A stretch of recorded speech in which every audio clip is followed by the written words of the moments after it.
रिश्ते में तो हम तुम्हारे बाप होते हैं, नाम है शहंशाह। किसको प्रोवाइड कर रहे हैं? First order high pass filter को।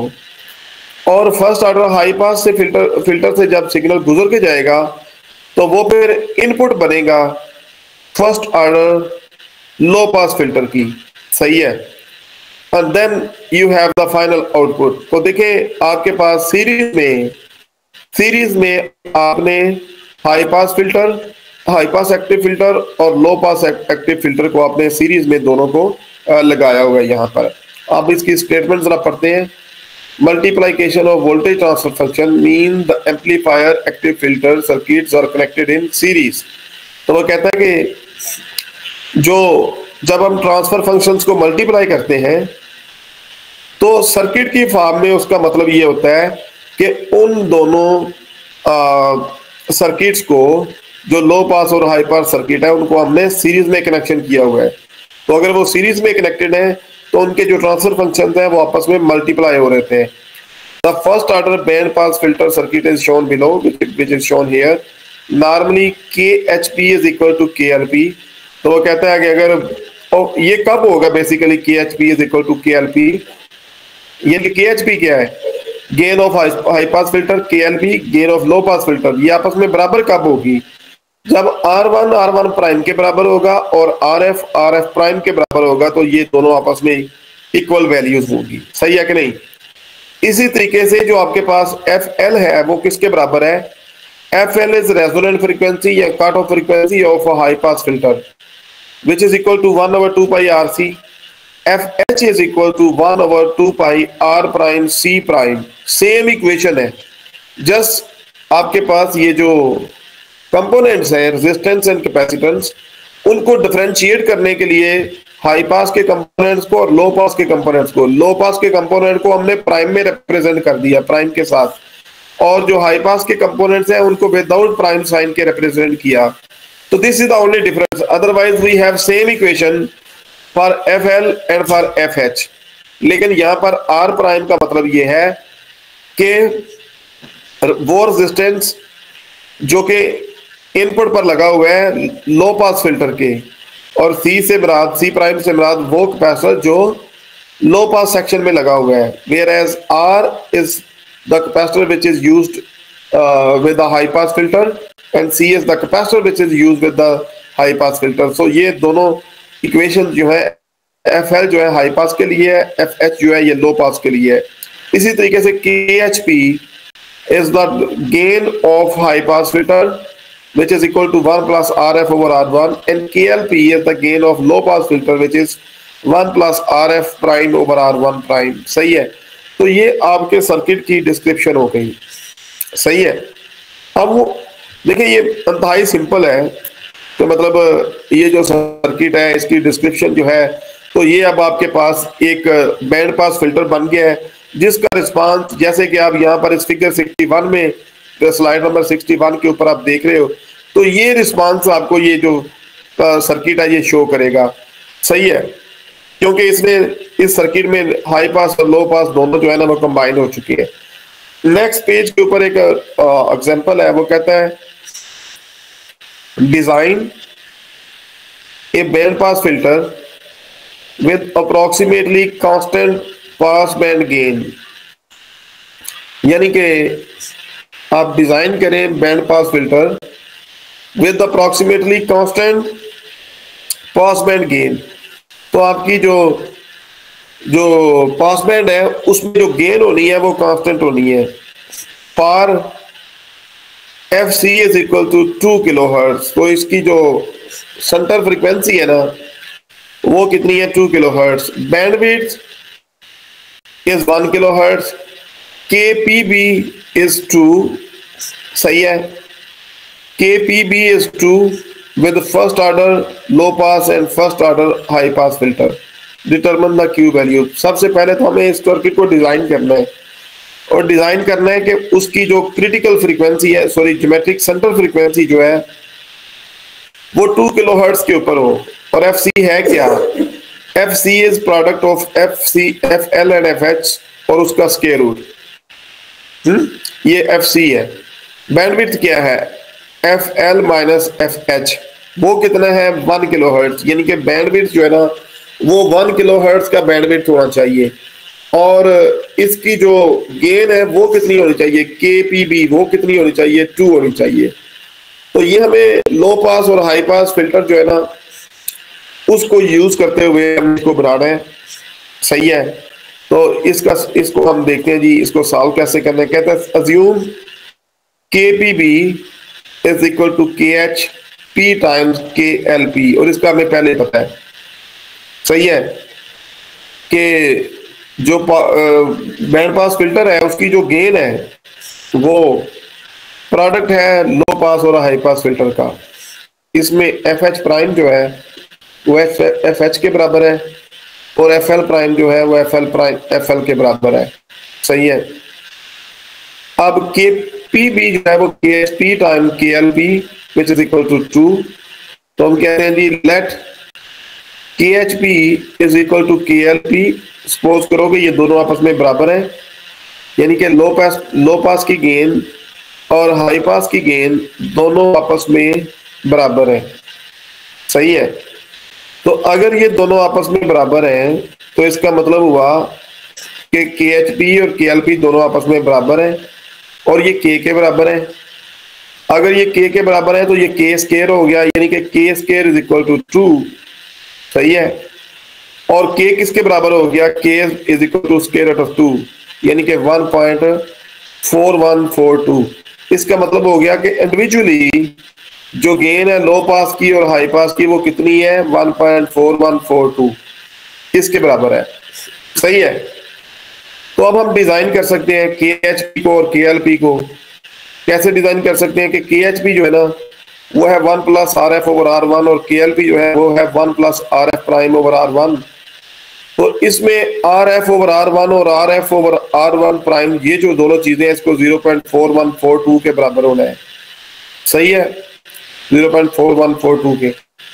तो इसमें हम चूज कर लेते हैं एक पैरामीटर। लेट्स से कि हम आर एफ को चूज कर लेते हैं कि आर एफ हमारे पास 10 केक है और आर एफ प्राइम भी 10 केक है। तो आर वन और आर वन प्राइम जो है ना वो 24.14 किलो ओम के बराबर हो गया। ये 10 की वैल्यू हमने खुद से अज्यूम की है। ये अज्यूम किया, मैंने पहले बताया था ना कि जब डिजाइन करना होता है तो उसमें अगर देखें पैरामीटर ज्यादा है तो कुछ आपने अज्यूम कर लेने, चूज कर लेने, और बाकी को वैल्यू फाइंड कर लेनी होती है।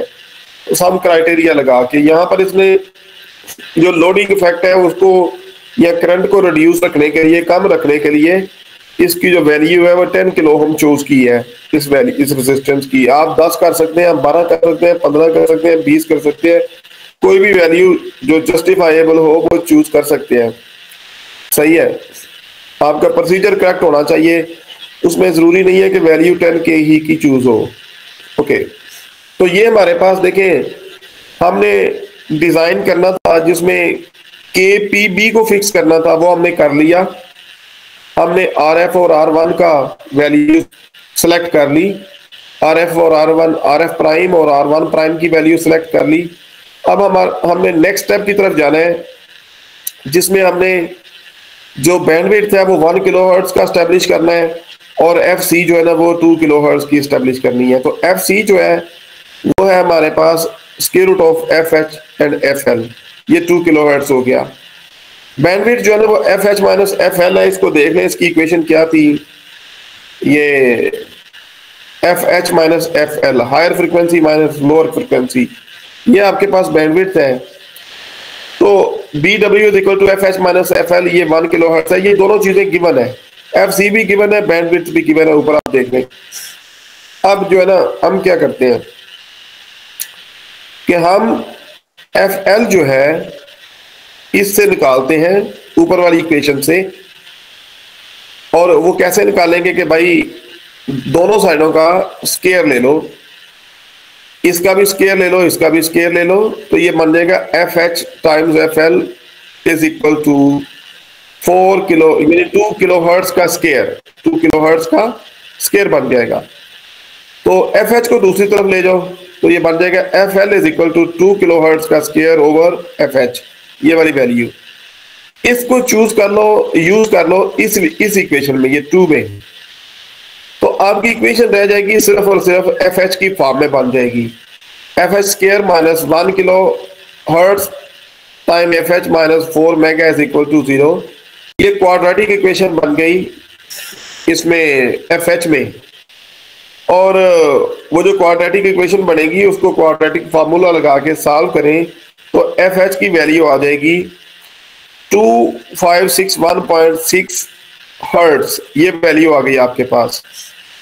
अब ये एफ एच की वैल्यू इधर रखें, ये बैंडविड्थ वाली इक्वेशन में या ऊपर वाली इक्वेशन में, किसी में भी रख लें, और आप सॉल्व करें तो आपके पास एफ एल का सोल्यूशन आ जाएगा कि F L value is equal to 1561.6 hertz की वैल्यू जो है ना, ये आपके पास एफ एल की वैल्यू आ जाएगी। सही है, एफ एच की वैल्यू आ गई, एफ एल की वैल्यू आ गई, ठीक हो गया। ओके, नो ये दोनों वैल्यूज हमारे पास आ गई। इसका मतलब है कि हमने जो एफ एच की वैल्यू है वो भी कैलकुलेट कर ली है, एफ एल की कर ली है, लेकिन हमने अब इनको सर्किट की फॉर्म में हमने फिक्स करना है, डिजाइन करना है। तो हमें पता है कि एफ एल किसके बराबर है, 1/2 पाई आर सी। ये आप पिछली स्लाइड से देखेंगे तो ये आप यहाँ पर लिखा हुआ है। तो एफ एल का पता है, अभी हमने आर सी की वैल्यू को फिक्स करना है। इसमें हम सी को चूज कर लेते हैं और आर को कैलकुलेट कर लेते हैं। तो सी को चूज करते हैं 10 नैनो फेरेड, और आर जो है ना वो खुद ही कैलकुलेट हो जाएगा 10.192 किलो हर्ट्ज। सही है, आप जो है ना यहाँ से जो सी है इसको 10 माइक्रो भी कर सकते हो, लेकिन जब माइक्रो में करोगे तो आपकी ये जो रेजिस्टेंस की वैल्यू है ना, ये आर की वैल्यू ये तकरीबन बन जाएगी कुछ 10 ओम के करीब, जो मतलब वैल्यू ये रिड्यूस हो जाएगी, जो कि बहुत ही कम होगी। तो आपके सर्किट के ऊपर लोडिंग इफेक्ट वगैरह जो है ना उस तरह के मसाइल आएंगे। लिहाजा इस वजह से ये नैनो की रेंज में ये कैपेसिटर को चूज किया जा रहा है। ओके, एफ एच, तो F H is equal to 1/2 pi R prime C prime. Again we know the value for this, तो सेम प्रोसीजर को हम रिपीट करते हैं। We choose the value for C and we find the resistance R. सही है, तो आपके पास ये एफ एल भी डिजाइन हो गई, एफ एच भी डिजाइन हो गई, और लास्टली उसने कहा जी डिटरमिन द क्यू वैल्यू, और हमें क्यू वैल्यू का पता है कि क्यू जो है ना वो एफ सी ओवर बैंडविड्थ है। सो एफ सी हमने पहले से कैलकुलेट किया, बल्कि हमें दिया गया है, बैंडविड्थ की वैल्यू भी हमें दी गई है। सो एफ सी 2 किलो हर्ट्ज है, बैंडविड्थ 1 किलो हर्ट्ज है, 2/1 इज इक्वल टू 2। तो ये आपके पास ये जो न्यूमेरिकल है ये सॉल्व हो जाता है, डिफिकल्ट भी नहीं है, आसान है। और मैं एक चीज रिपीट कर रहा हूँ अगेन एंड अगेन कि ये चैप्टर की थ्योरी जो है ये डिफिकल्ट हो सकती है, लेकिन इसके न्यूमेरिकल इजी हैं।